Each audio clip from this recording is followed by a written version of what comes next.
in our tradition like gives her the most power and makes her who she is. And so I love that, thinking about, on the one hand, her journey, before motherhood, during like being a hands-on mother, and then sort of like empty nesting almost. And then, like you said, also a geographic journey. So it's like the relational, the matriarchal, and the geographic journey that she's going on. Benjamin, go ahead.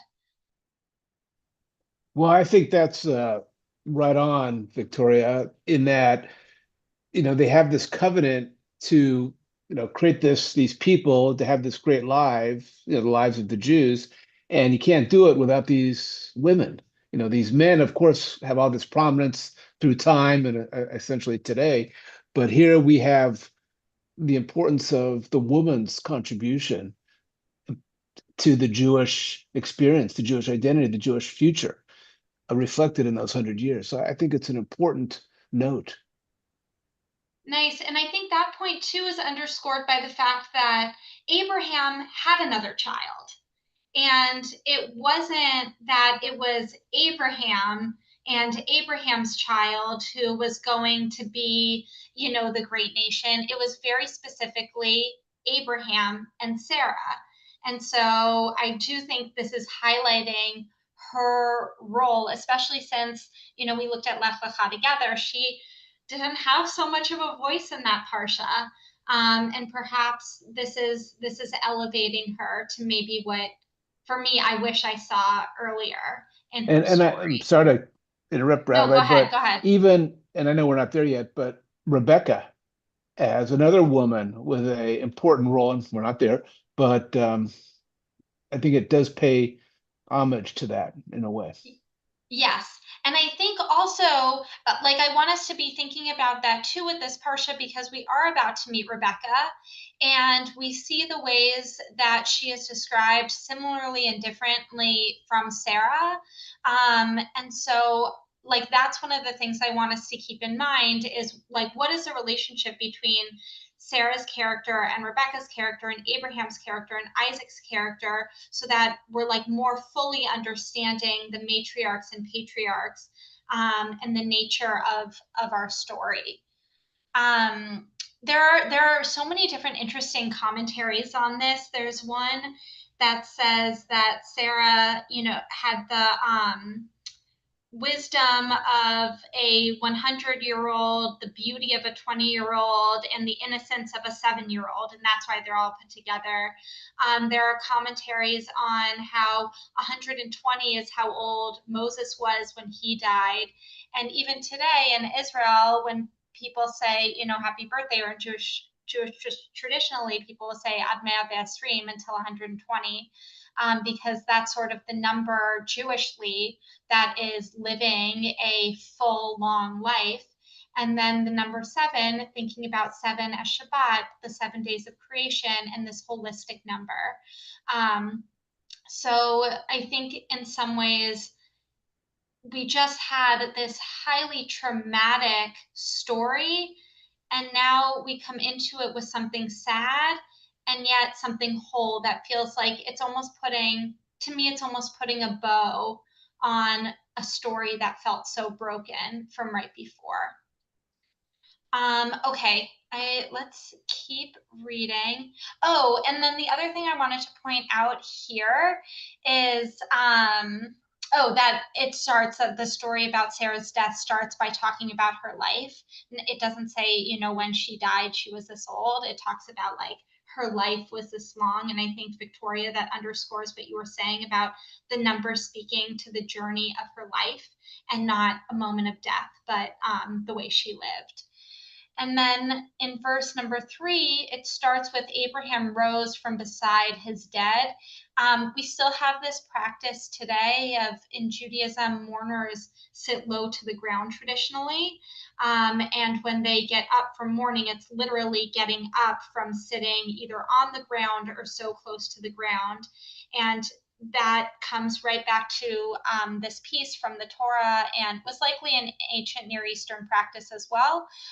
But it's a tradition that we have today that we can point to right here in the text. Okay, so now we are getting into our story. All right.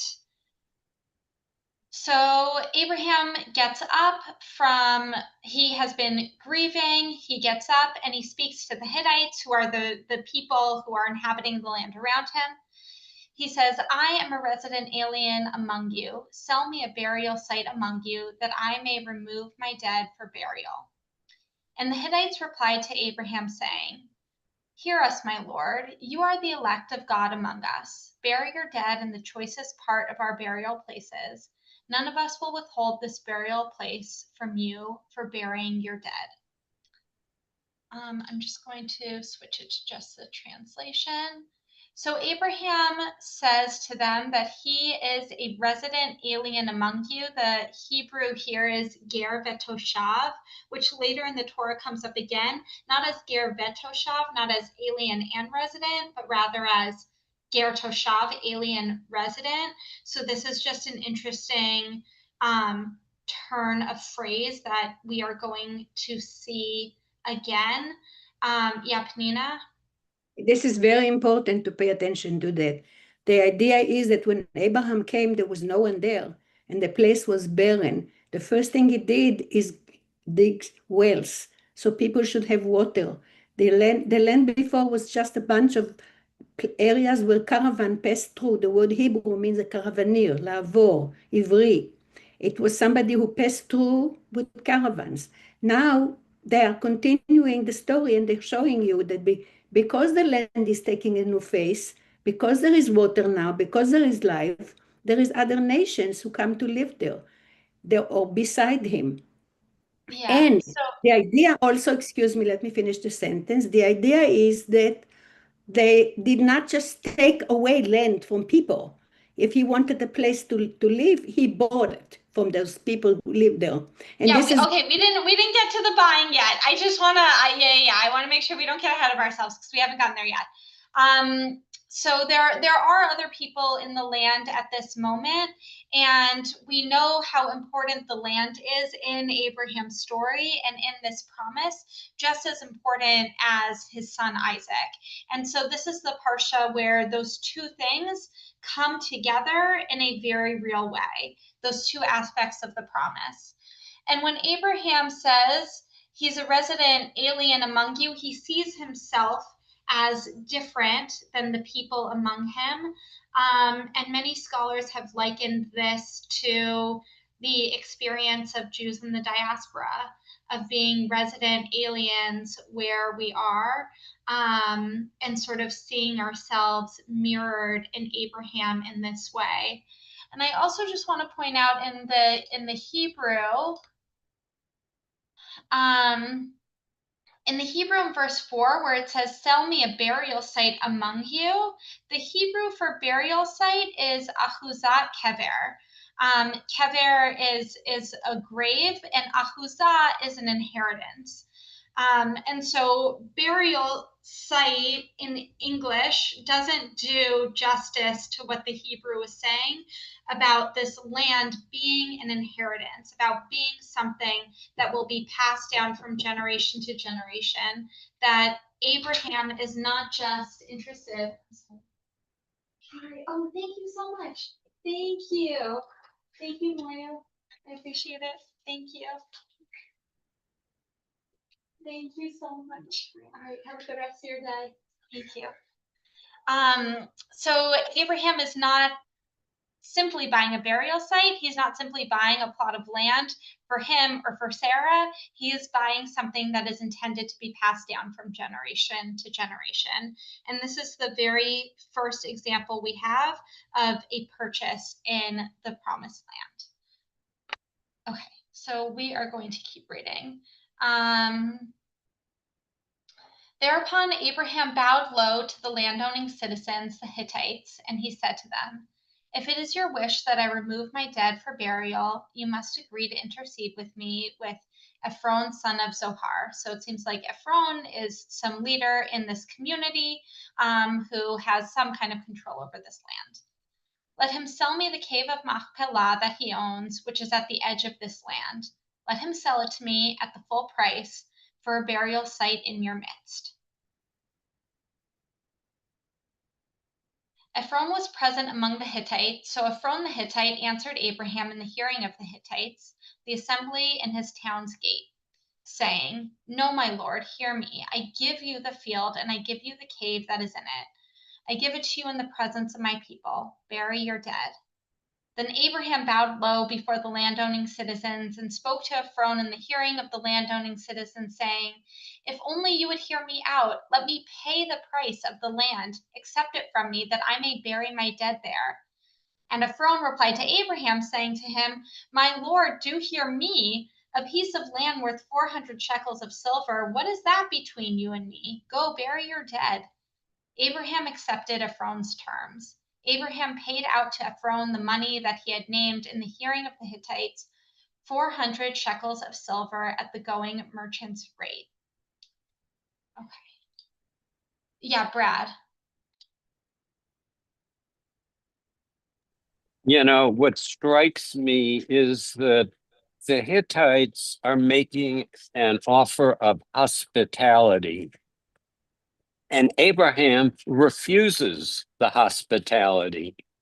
And because he does, part of the hospitality code is I give you a gift, and then you are somehow bound to me afterwards. So you enter into a reciprocal kind of relationship.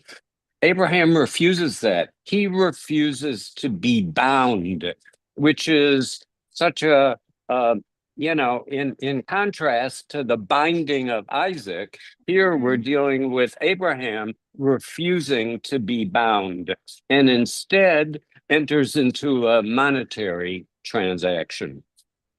Nice. And so I love that as, a connection to the story that just came before of someone who was doing the binding and then refusing to himself be bound. And what you were saying about hospitality also made me think about that Abraham and Sarah are the ones in our tradition who teach us about hospitality when they, open the doors of their tent to these strangers and give them food and water and all of these things. So all the more so, this is somebody who knows of hospitality, and he also knows about what comes with that. So when even Abraham is refusing the hospitality, there is something very serious and intentional that he seems to be doing here. Yeah, Victoria. I think that's an excellent point that Brad just made. In addition, I think sometimes, how do I want to phrase this? There's a respect that you could interpret it as in terms of Abraham saying, "No, I don't want a gift. I want to do this like not on the up and up, but that I respect the land you have and I acknowledge what it is worth on a monetary basis in terms of what someone else would pay you for it. And I don't want to be the exception. I want us to have, to have that same sort of reciprocity. And if this is something that's going to be passed down from generation to generation, I want it to start from a place that feels equal, and money can be a way of doing that. I don't know if that makes sense, but that could be a piece of it. Yeah, and I think specifically with the phrase resident alien with Ger Toshav, like he's already been established as somebody who's there who is different. And there is already something unequal about him. We know that he's wealthy, and so the money that he's able to exchange is part of what gives him access to some kind of equality, and a sense of like ownership and power, where he is an other. Yeah, Rebecca. I have a different take on it in that this was the land that God promised to Abraham. And if the Hittites were to give the land to Abraham, that would kind of be overriding what the initial promise was to from God. And so I think Abraham created separation. I'm going to bring in the word separation. So he created a separation, like by saying, because I own this, it is now separate from your property. Is that what you mean by separation? He needed to separate himself from the Hittites in order to fulfill God's promise. Nice. So the acquisition through money is a fulfillment of God's promise. So there is no claim anybody else can have to the land.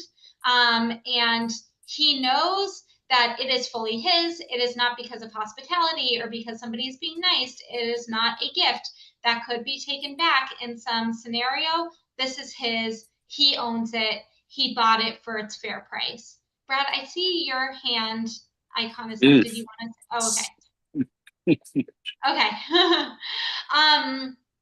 My question is, why is he buying land that is promised to him?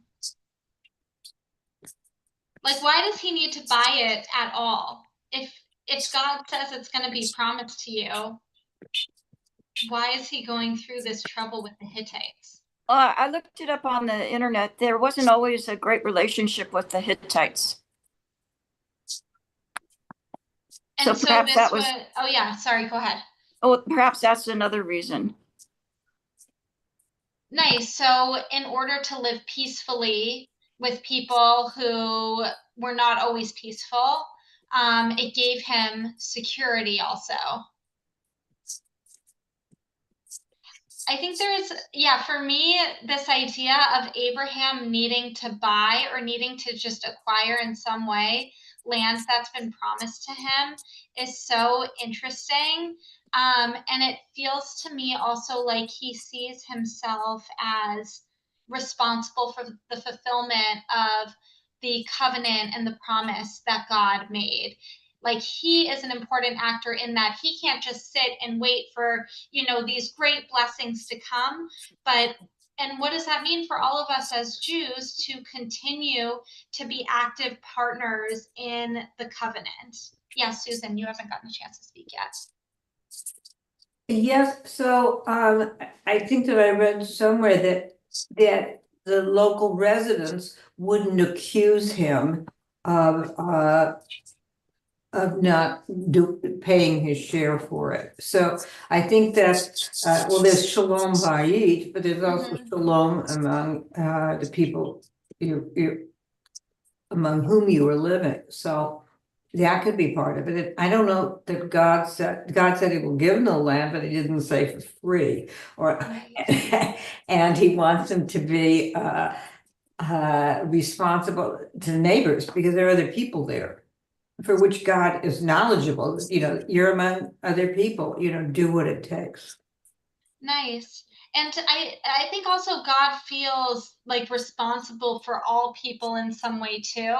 And it reminds me, when you were saying, you reminded me of that story about, like, there's this big flood and the guy is, on his roof as the waters are rising, and a boat comes and somebody in the boat says, "Come get in my boat, I'll save you." And the guy says, no, it's okay. God's going to save me. I'm all good. I'm just going to stay here. And then, like a helicopter, and like all these things come. And then God ends up saying to him, like, once he dies, he goes up to heaven, and God says to him, "What? I sent you a boat. I sent you a helicopter. I sent you all of these things." And so maybe this is God stepping in and saying, this is how you are going to acquire. This is one of the ways you are acquiring this land now. Yeah, Victoria, then Tamina. Yeah, I think that's really true. Because we come back to that idea that, yes, God has promised this land to Abraham, but also we have to live in the world, and we are earthly bound, and that sense of community and connection and how we treat the stranger and how we treat our neighbor is of paramount importance. And so kind of, it's like, what does life expect of you? And so I think, that makes perfect sense. And, Susan made that point as well. The other thing that occurs to me, and this is coming from someone who, I'm a freelancer and I take on clients independently, and there have been times, where I am more than happy to donate my services to someone who maybe isn't able to pay me, and that's fine. But I have also noticed in my career that sometimes when someone does have to pay me, that it increases their commitment, right? It changes the dynamic in actually a really beautiful way of, it's not so much about the money or whether I need the money or whether I deserve the money, but when they choose to put down a finite amount of their resources at the onset, that's sort of doubling their commitment. And there's something psychological that happens to them separate from me, the person who's receiving it, of, yes, this is something I'm going to do. I'm going to take it seriously. And I am investing not only financially, but also psychologically and emotionally. And I wonder if there's a piece of that here, that this is an opportunity and in some ways a gift for the Hittites to, be able to have that investment on multiple levels. Whereas if they just gave it to Abraham, they would miss that opportunity. Nice. And I like the word investment here because it feels like what that is a genuine investment that Abraham is making in buying this plot of land. He is investing and like putting his resources right where his priorities are supposed to be, and like he has a stake in this now, like what you're saying with the payment.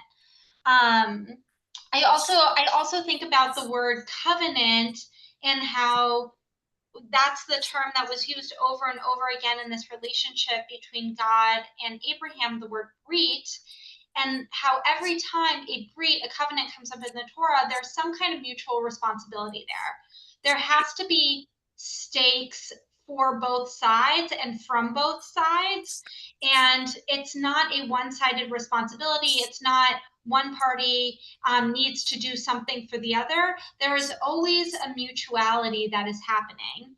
And so we see this mutuality between Abraham and the Hittites, but really between Abraham and God in the fulfillment of him living in the promised land. Penina, I saw your hand before, yeah, and then Brad.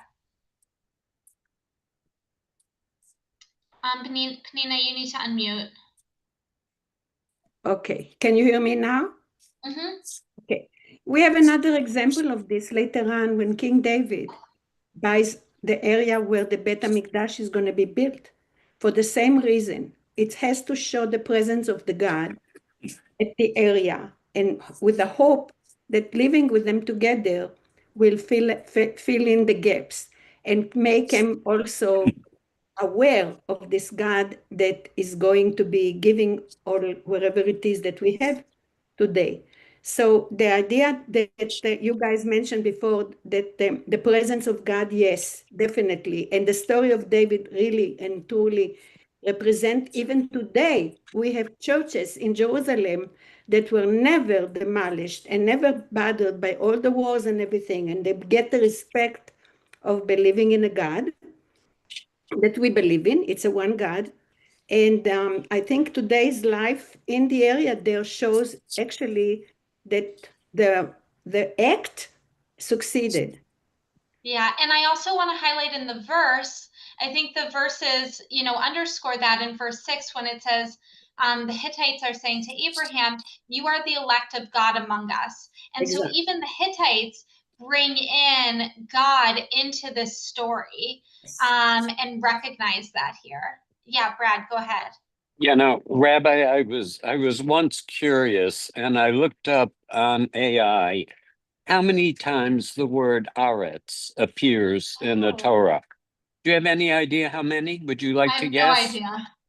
2,500 times. Oh my gosh. 2,500 times. It's one of the most common words in the Torah. And in fact, you could maybe argue that the whole Torah is a theme and variation on the idea of aretz, on land. From the very first words of the Torah to the promised land, it's a constant series of variations on, and here we're getting another take on land and its importance to the Jewish people. Nice. Yeah, I love that's a staggering number. That's also not surprising. But just to like look at all of our stories, this one is so clearly through the lens of land and putting land front and center. But really looking at all of our stories as having the land as this centerpiece as we move through the Torah. And even as we move through the liturgy, the land is so deeply tied. The land of Israel in our Siddur comes up over and over again. And the direction in which we pray. And so much of how we live out Judaism today is tied back to the same idea of the land. Yeah, Rebecca, go ahead. I've said this before. I'm in an emeritus class called Bible as Literature. And just yesterday, we were talking about how one of the themes of both the Hebrew Bible and the Old Testament is moving from the garden to the city.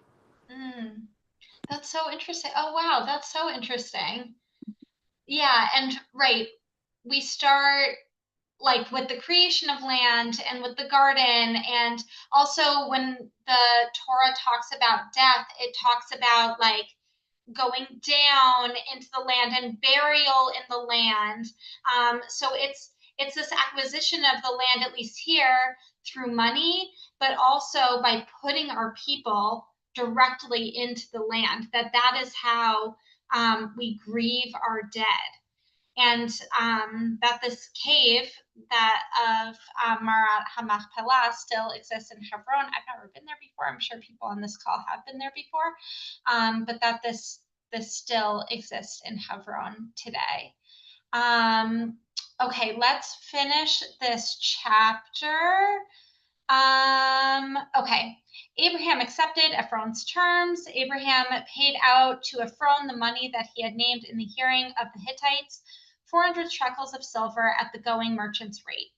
Oh, and I want to point this out too. When he over and over and over again, I don't know if this stuck out to other people as well, but I always try to notice like what are the words and phrases that are coming up multiple times in a story.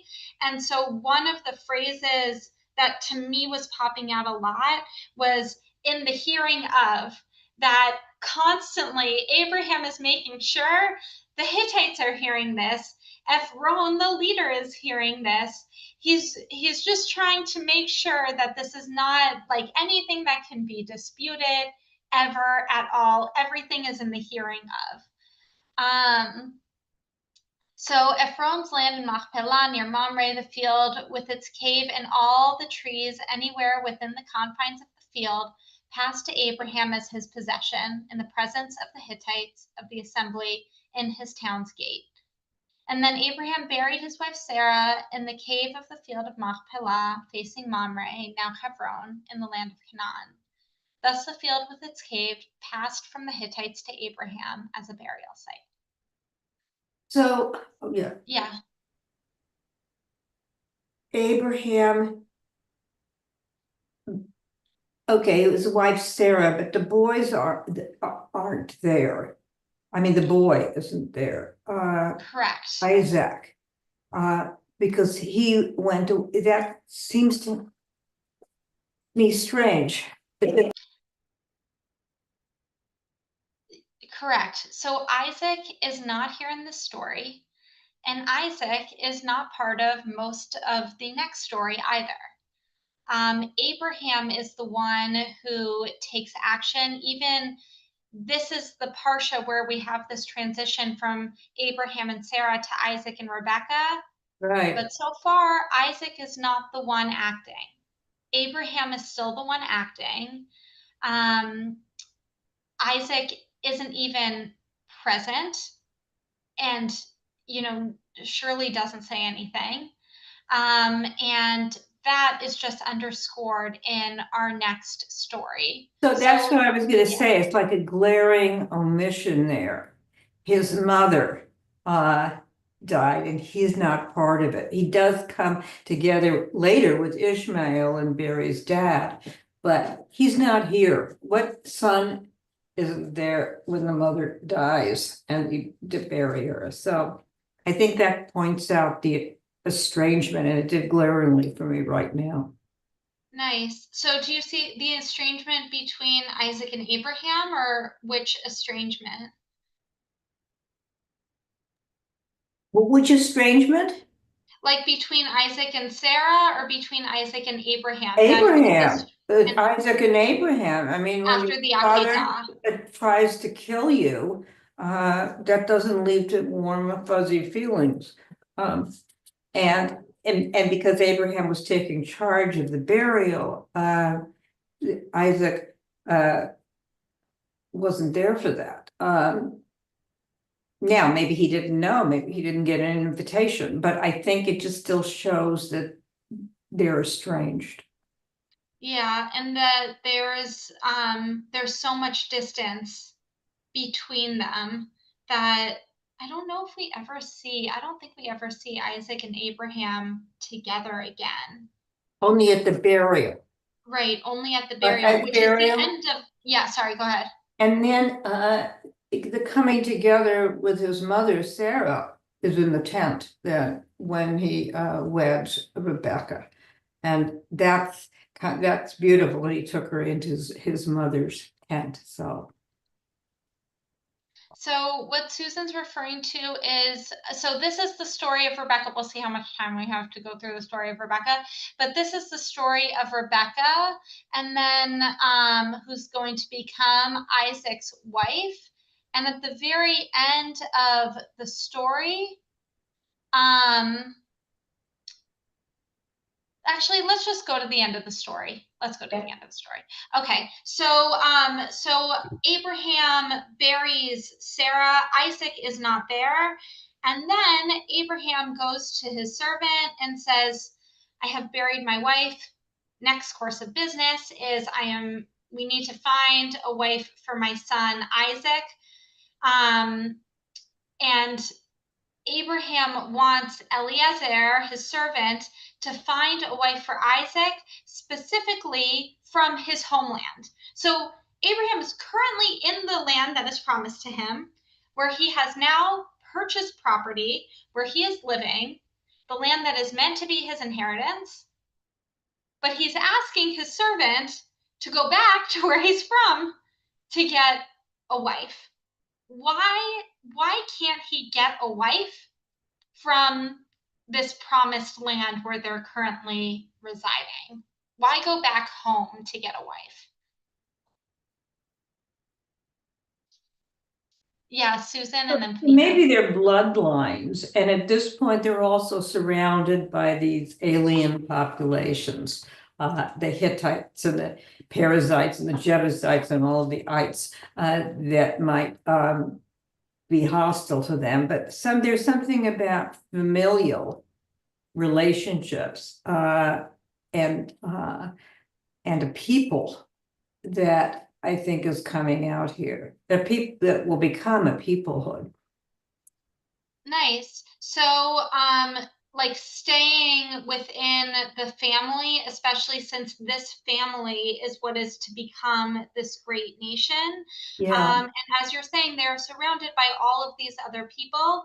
And I think there's a lot of fear about marrying into one of those tribes. And again, going back to this idea of the land, a fear that perhaps then this land could be seen as a result of one of those other peoples, not as a result of Abraham.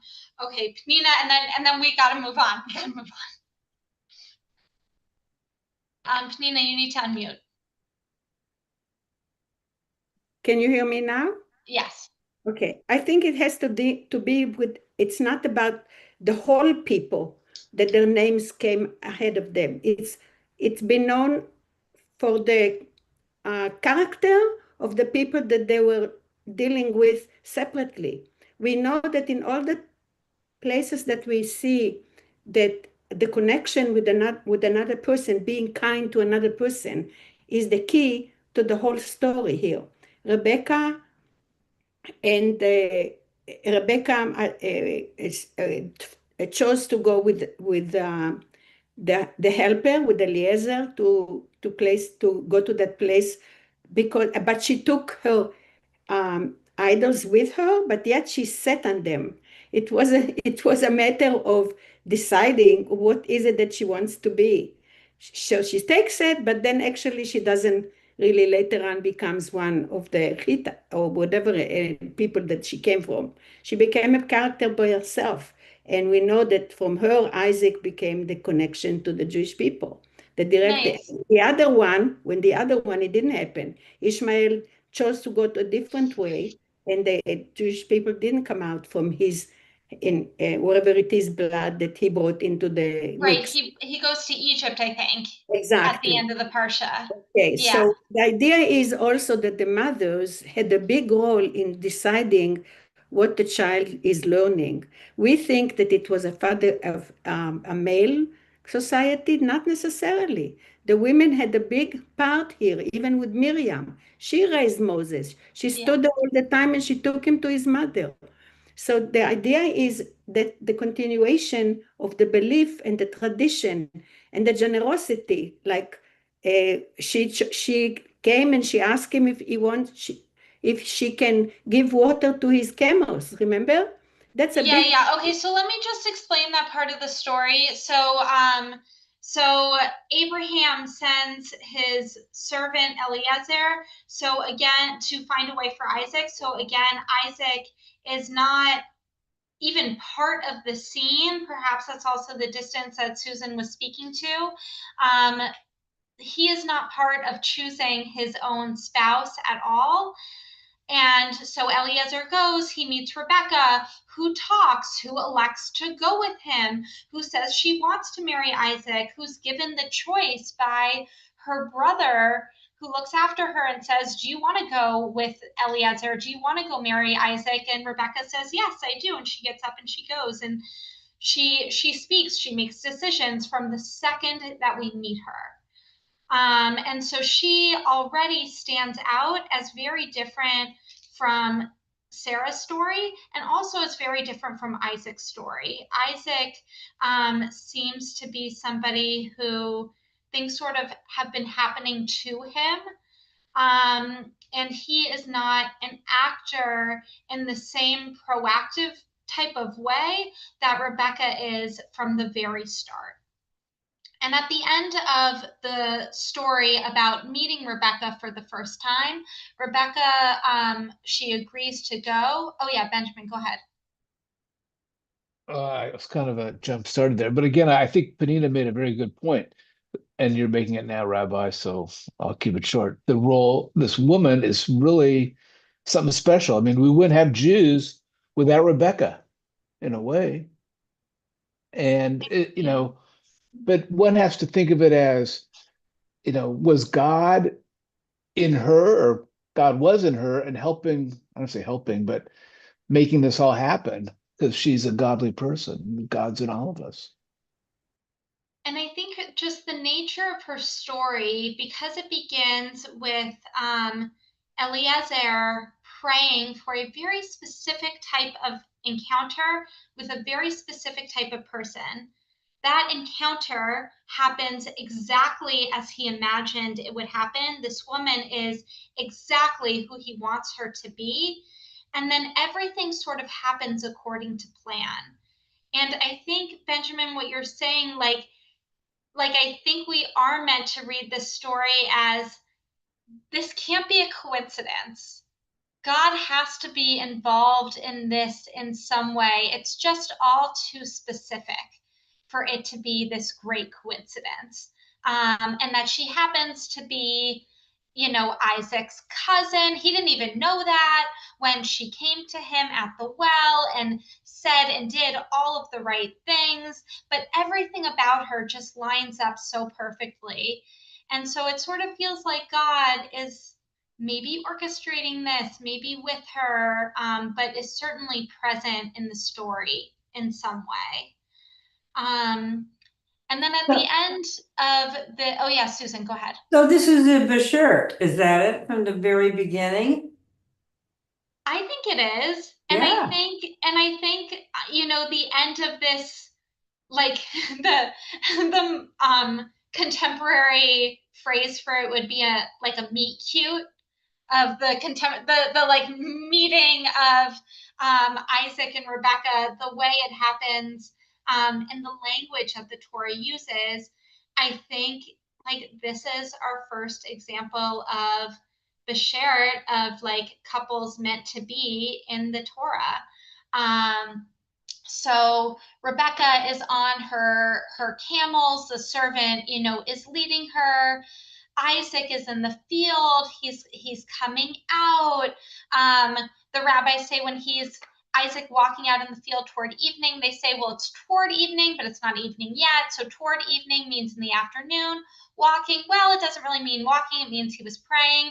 So as a result of this, we know that we are supposed to pray in the afternoon.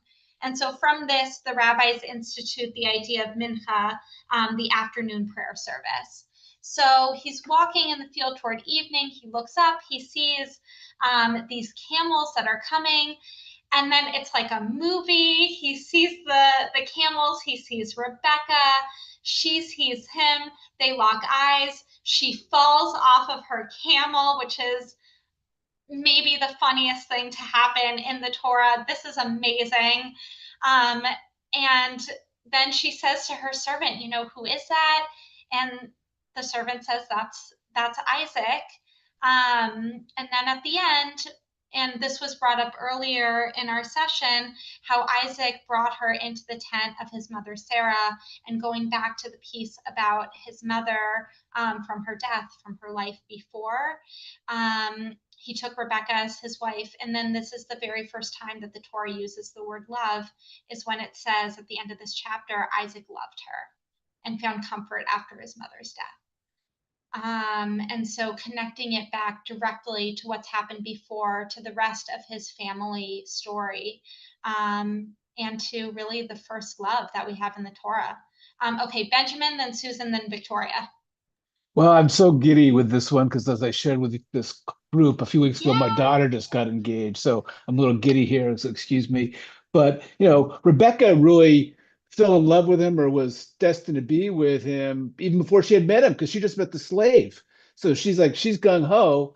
And then, you know, she comes on these camels, and I think she put a veil. She couldn't even see her. So, you know, talk about this love at first sight, but at first meeting, it was overwhelming, and it truly addresses this idea of love at first meeting, first sight.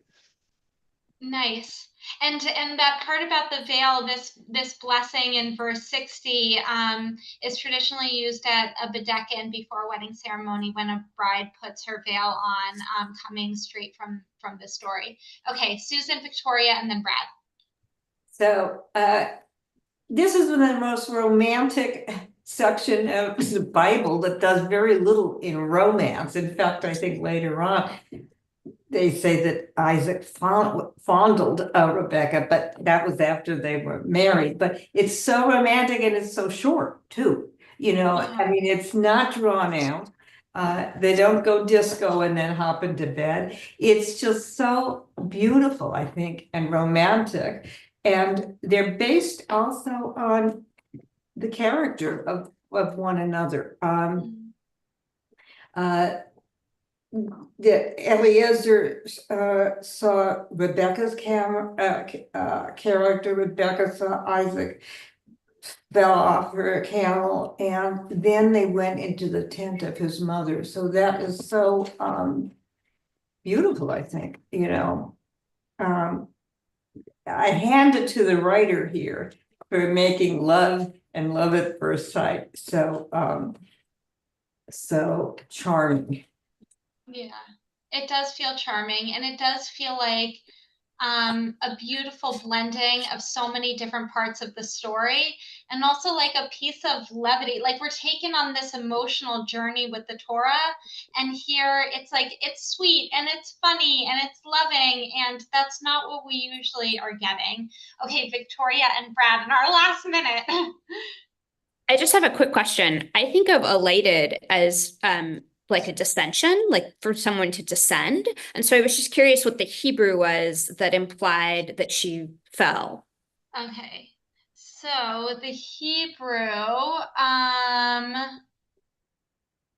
okay, Betipol.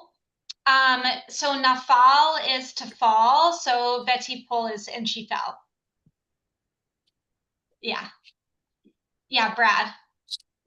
I'm a contrarian, I guess. You talk about love at first sight. The first thing he sees is the camel, not her. So what? But the camels are big, Brad. You know, at a distance, you'll see the big camels and you'll see the little people. I don't know about the love at first sight thing there. That's so funny. And you know what? And Rebecca, when she goes to the well, she sees Eliezer, but also his camels and wants to take it. Maybe part of their bond is a love of the camel and the animals and their attention to all beings. I want to thank everybody for a great conversation today. Wishing you all a Shabbat filled with love. Shabbat shalom, everybody. Thank you so much for participating. Shabbat shalom. Shabbat